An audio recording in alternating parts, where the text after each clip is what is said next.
More than 100 episodes ago, and gosh, I love saying that, we introduced you to the concept of your business risk profile, a number between 0 and 10 where you, key members of your leadership team, and then the overall business sit, and that impacts the decisions you make and the risks that you as a business feel comfortable taking. It's a key part of aligning your team, and this is one way in which it can be applied.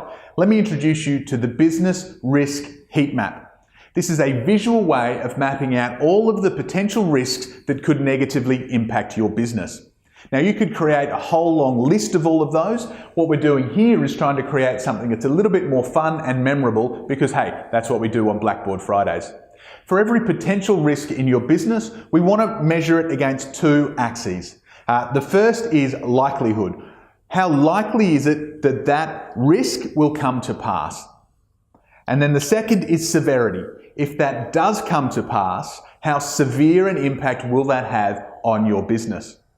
And so any of those potential risks will sit somewhere depending on how they sit across those two axes. Let me give you a few examples of ones that sit all around the heat map. Number one here down in the bottom corner, this is something that has a low likelihood of happening and a low severity. So this might be, for example, your specialist company fonts have not been installed on your laptop when you go out to deliver a presentation. How likely is that to happen? Well, not very. It's your laptop. You probably reviewed the presentation the day before. The fonts were working then. And even if it did happen, with apologies to Business Depot Marketing, the consequences of not having the right fonts are probably not particularly severe. It's sitting right down here in the bottom corner. Now compare that with number two, something which is also not particularly severe, but which is very likely to happen. This might be the likelihood that one of your team members calls in sick. You know over time that that will almost certainly happen. But what consequences will that have on your business? Not an enormous amount. And so if you're doing this exercise as a group, to be honest, a lot of these low severity risks don't even need to be discussed. This tool exists for you to debate some of the items that may be a little bit unclear, misaligned, or controversial. So take number 3 as an example. This is where your competitor lowers their prices by 10%. Now, the actual measurements and where that sits is going to differ for all of your businesses. But in this case, I've said, okay, well, what's the likelihood of that happening? Fairly middling. And what is the severity if that happens? Well, again, also fairly middling. It will definitely have some impact on us, but it's not going to have a massive shut us all down impact if a competitor lowers their prices by 10%.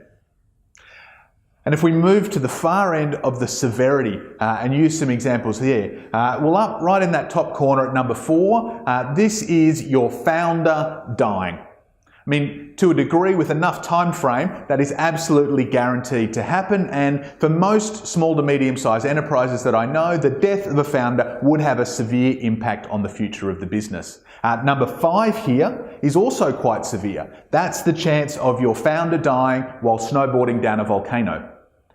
Equally severe, far less likely to happen. No doubt, you're a bit used to Blackboard Fridays and our use of colour. And here it again has quite a benefit. You can see the traffic light system here. Green represents those risks that aren't really that much of a threat, of a risk to your business. The key with anything that sits in the green area is that you need to monitor it. For example, you might have a first aid register in your business, so every time somebody cuts their finger, slips over while wearing clogs at Friday drinks, it gets registered. The orange category is when, because it's a heightened risk, heightened likelihood, you're going to need to manage that. So for example, this might be some workplace health and safety training that I'm sure you run with your team every year. The red area, these ones that would have a significant impact on your business. These are ones you absolutely need to mitigate.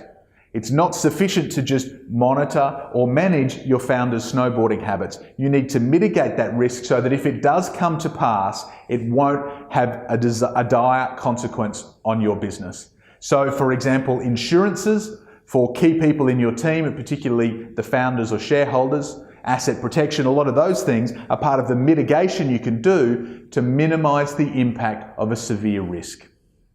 The reality is for your business, that some of the biggest risks are going to completely blindside you. They're the black swans that you can't even project having a consequence on your business. They're probably not even going to show up on your heat map.